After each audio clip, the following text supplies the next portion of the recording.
Um, so, hello everyone. Today we are welcoming Richard Parry, who has been very kind enough to agree to answer some questions. Richard and I worked out that we've been in contact for about 5 years, we think, but this is the first time we've actually spoken face to face and not via email and such. So it's very exciting. So Richard's just going to talk to us a little bit about his writing, his work in narration, and if we're lucky, maybe a little bit about New Zealand. So thanks for coming along, Richard. Thank you for having me. Thank you. I think it has been 5 years, hasn't it? I think it must have been, yeah. Yeah. Yeah. I mean, in New Zealand, if you murder somebody, you will get on good behaviour in less time than that. So that's all good. Yeah. Something to think about. All right. So I thought that we would just start with your writing process. So how do you go about writing a book?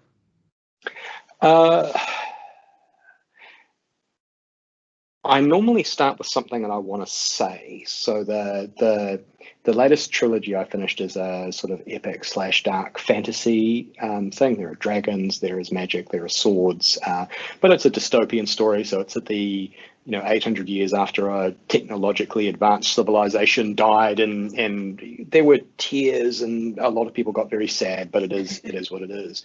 But the reason why I wrote that story, or that trilogy, was because I'm kind of concerned about what's going on in the world today, and particularly about how big media organizations or social media organizations are trying to drive us against each other. And it's always been my experience that when you can sit down and have a beer or a Coke with somebody, that you always have more in common with them than you don't, right? It's only the focusing on the difference that is driving us apart. So I wrote that story about a diverse bunch of dudes who come together to save the world. And they do that because their difference is their strength. And I wrote a wee essay that's at the end of the third book to kind of showcase that idea. But yeah, that's kind of where I start. I start with what's a feeling that I want to give a reader at the end of this journey, apart from having a good time and badass sword fights and all of that kind of stuff. That's I want them to have a good time. I want them to laugh, but I also want them to feel something.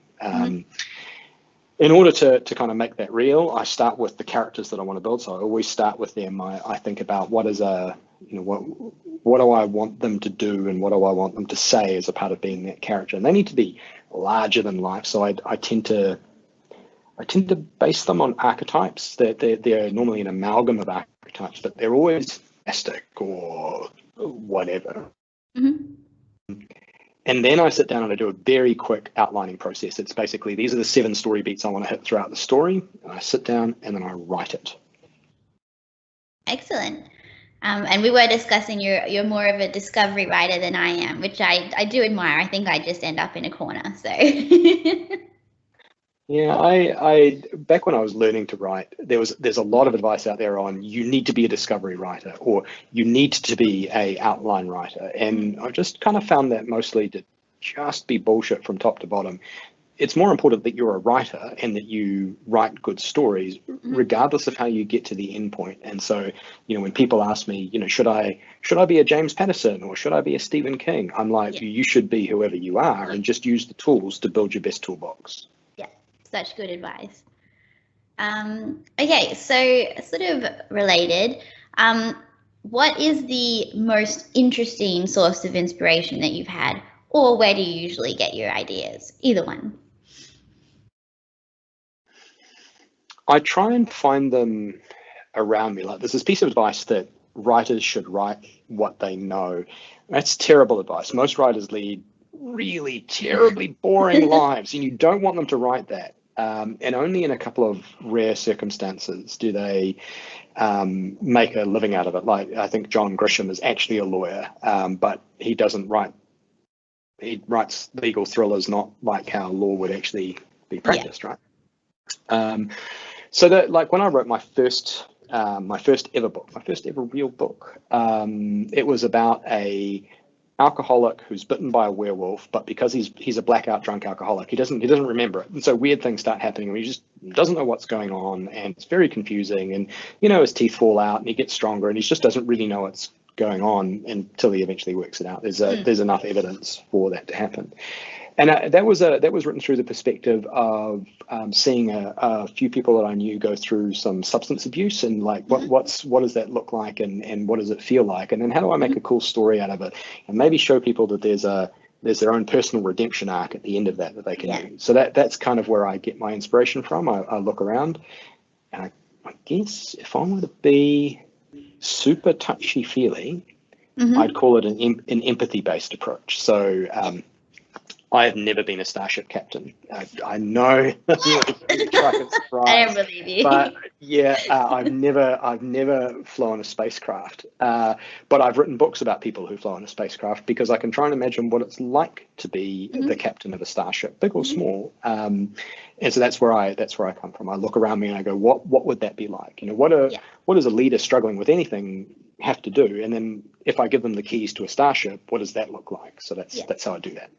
Yeah, fantastic. An empathy approach. I like that a lot. All right, so as some of you may know, Richard has done an excellent job narrating Starship Renegade's beginnings. And this has been part of your process of sort of learning narration, right? So do you want to tell us a little bit about the journey, what it's been like, what you're hoping to achieve? Yeah, that's a cool question. I like talking about this. There is so I always like learning new things, right? So that's a big motivator for me. So there's lots of bad things that I've done, which we're just not going to talk about, but I started off because I wanted to learn new things. But for the narration side of things, I wanted to learn how to do acting. I wanted to get that skill set under my belt, and I wanted to be able to narrate my own books. I got a professional actor to do my first 3 science fiction books, and he did an amazing job. And I was like, I want to be like that dude. I want to be like that dude. He is really good. So I set off on a kind of like a voyage of how do I make that happen. I'm lucky enough to have friends like you who would let me butcher their work to try and narrate it.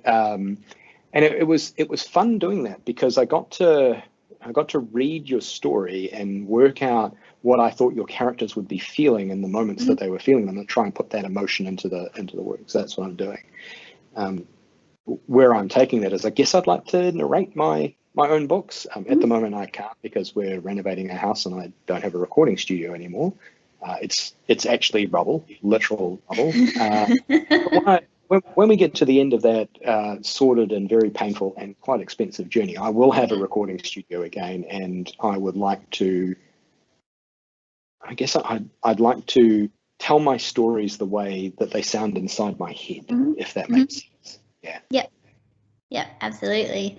I wish I could do the same. I sound like this, so that's I think it's one of those that people will just turn off the recording. I think I've got a lot of friends who listen to audiobooks, and they say that they gave me a bit of an ego push at the start. They're like, it probably doesn't really know what you sound like, because I don't listen to audiobooks at normal speed anyway. I turn up the audio to 2 times speed, and everybody sounds like a gerbil on caffeine when you're at 2 times speed. And I'm like, oh, that makes me feel so much better. You think I sound like a gerbil on caffeine? Nice. Yeah. Anyway, don't sweat it. Don't sweat it. Yeah. Well, at the moment, I'm getting husband to do it for me, so that's worked out well.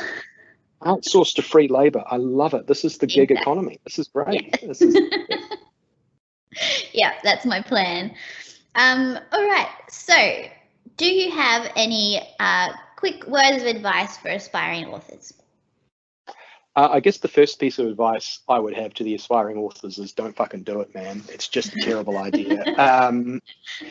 But if that didn't work, and there's a whole bunch of more affordable and accessible mechanisms of getting your own personal counselling, go see a psychologist. Go work it out. But if you wanted to do it, the piece of advice I would provide is, do it because you want to tell a really interesting story, not because you want to become somebody who already exists. You want to become the next Stephen King or You've heard you can do it and make a lot of money. You know, Chuck Wendig makes a lot of money, and I want to be like Chuck Wendig. I think all those are really bad motivations to become a writer. And all the people who are super successful writers and have a very powerful voice that you like to read or listen to didn't really start that off going, man, I want to be the next Stephen King. They started off saying, I want to tell a really interesting story. I want to write the Harry Potter stories. I want to, you know, this is the thing I want to do. I want to write Divergent. This is a thing I want to do because of the story inside me that I want to tell. So I think if you get into writing, I would advise you to do it for what I'd consider the right reasons, which is to tell really cool stories and enrich the world through the power of the stories that are inside you and you want to let them out. Don't do them because you want to be somebody else or because you want to make $1 billion. Those things might come and people might want to be like you and you might make $1 million, but I think the story thing should come first. Definitely, because this will be my 10th year anniversary of publishing and I'm not a millionaire yet, so... I'm so disappointed, Saffron. So disappointed. I know. Yeah. All right. So other than writing, what other hobbies and interests do you have? Tell us about Richard. This probably needs to be safe for work, so I need to cut down on what I'm saying here. I spend a lot of time catching up with people. Like, it seems weird because I'm like a raging introvert, so I don't actually like people very much. But when I do like people, I want to talk to them. So I know that seems weird, but it's just how it is. I completely. Yeah. Life is complicated. Yeah. So I spend a lot of time. My wife and I spend a lot of quality time together, and then we also spend a lot of time with the people we choose to hang out with. So that's a big kind of like focal part of our life, is to extend ourselves into people we choose to spend time with, and that's all good. At the moment, like I've mentioned that I like learning new things. And so every year I set myself a new thing to learn. So during the pandemic, it was voice acting, and I've got to the point now where I'm practicing voice acting rather than learning it. So that's cool. This year I've done a bit of a radical career change in my day job. And so I've gone from stuff that I knew how to do really well into a bunch of stuff that I don't know how to do at all well.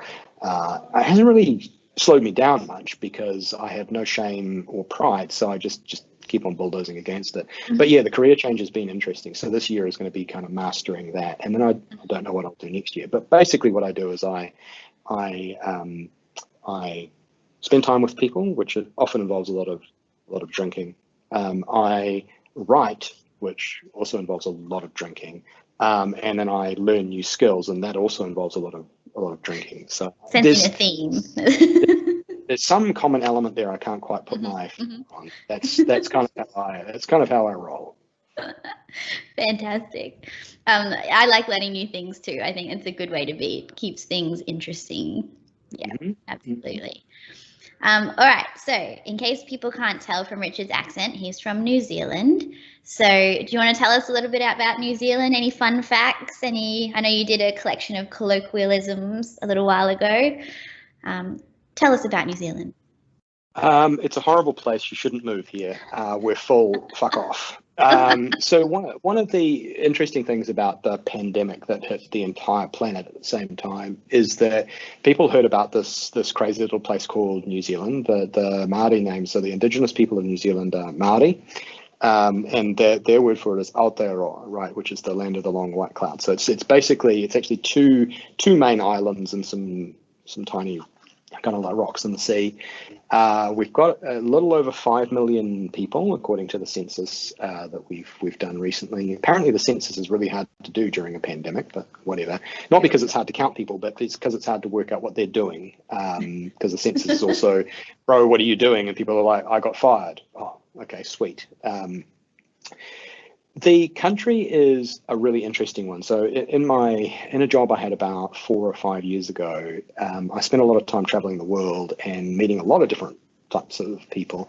One of the things I'd say that New Zealand's really good at is we don't take stuff too seriously, and that's a thing we share with Australians, I think. And we tend not to be too combative about stuff. So we kind of give shit and we take shit and we sit down, we'll have a beer and we'll talk things out. And that's why I think it's such a lovely country to be in, and why we've been, our Prime Minister is getting recognition all over the world for doing, some generally nice, good human type things. And I would say that she's reflecting a lot of the values of the country, which is really good to see. But don't move here. We're not letting anybody else in. We don't want you. We're full. We're really happy. Yeah. I don't know if you people are going to buy that, Richard. There's wall-to-wall people out here. It's like living in Singapore. Don't come. Don't be terrible. No, seriously, there's not very many people in New Zealand. I live in a city that's about 300 to 350,000 people, and it's the second largest city in the country. And there's a joke. Wellington is the city that I live in, and there's a joke that everybody knows everybody in Wellington. It's actually true. It's actually true. So I had a meeting with somebody earlier today, and they were saying, I met up with Andy, and I'm like, oh, is that this Andy? Yeah. Oh, I used to work for him. So we know everybody. So if you if you like, I know Mavis. Do you know Mavis? I probably do. She's probably on LinkedIn or something. So yeah. So be careful who you talk about. Yeah. Or shout it. Yeah, post it online. I'd like to see it. Yeah. All right. So, do you have any messages for your readers? Any last fun facts you'd like to share? I guess in terms of messages that I'd like to leave with people, it is be a good person, right? And that's actually harder than it seems, right? We all struggle with it. We all had bad days, and we all, our boss might be a dick or one of a number of things. And I think if we all spent more time trying to work on how to be good people first, rather than any of the other things that confound and confuse us, things would be a little bit better. And a trick that I've started working on is that whenever I'm having a super shitty day, like just a really, really bad day, and this can happen, it happens quite a lot. We've had a year of it during a pandemic.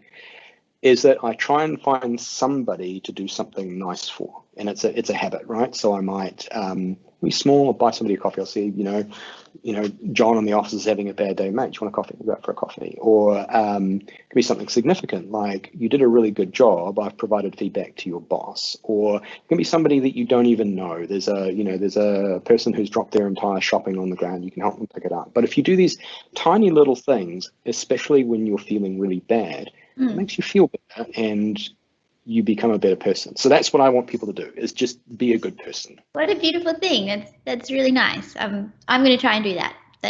Yeah, definitely. So I'm going to second that, everyone. We should all be more like Richard, I think. Oh, don't be like me. I'm a high functioning alcoholic. Do not be like me. Don't do that. Okay, maybe in that one small respect, we'll be like Richard then. Yeah, that's one thing I can do all right. Yeah. Okay. And then I know that we're short for time, but I just want to get in with the one last question from Ruth, my Patreon, who asked about killing characters. How do you decide to kill a character? Why do you do it? I don't.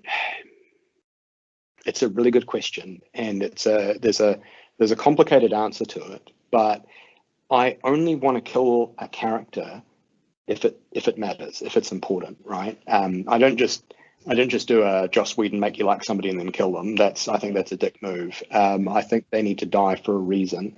And I also think that you need to be really careful when you kill a character, because people like them.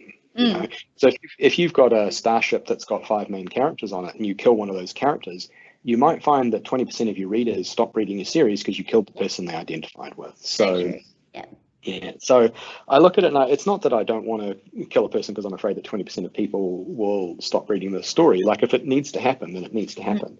But I will only do it if it actually needs to happen.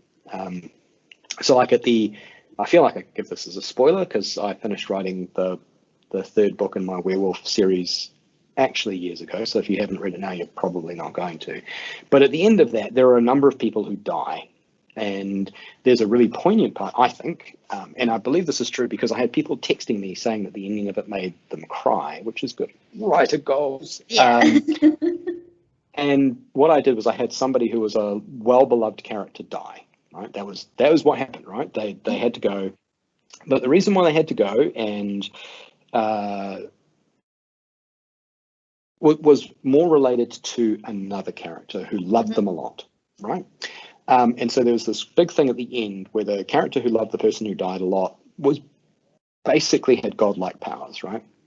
And so I made the story one about sacrifice. So the reason why this person had to die was they were making the sacrifice for the people they loved, and the person with godlike powers then made a trade and swapped the bit, and they died and brought the other person back to life. So somebody still died. It was still a thing of consequence, but it had a poignant thing for the reader that their life is short and it's fleeting, and there are, even the person who died did it for the person who then died to save them, and it was very complicated and it's difficult and it's all that kind of stuff. But I wanted you to leave that series feeling like there was a message there and that you felt it. It was a big load for you to carry, and I think I got that. So I didn't do it lightly. I didn't go, oh, people love Carla, I'm just going to kill her. I was like, this needs to happen for you to have a feeling. Yeah, no, I completely agree, and I take the same approach. I certainly think that just killing characters willy-nilly takes the value away from it, as well as you might kill someone people like. It decreases the value of what it means. So I did kill one of the characters towards the end of my Starship Renegade series, but it was very deliberate. And I felt that it needed to happen to give proper significance to how bad the situation was that they were fighting against. So right.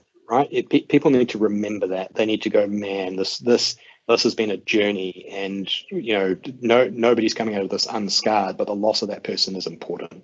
Yeah. Exactly.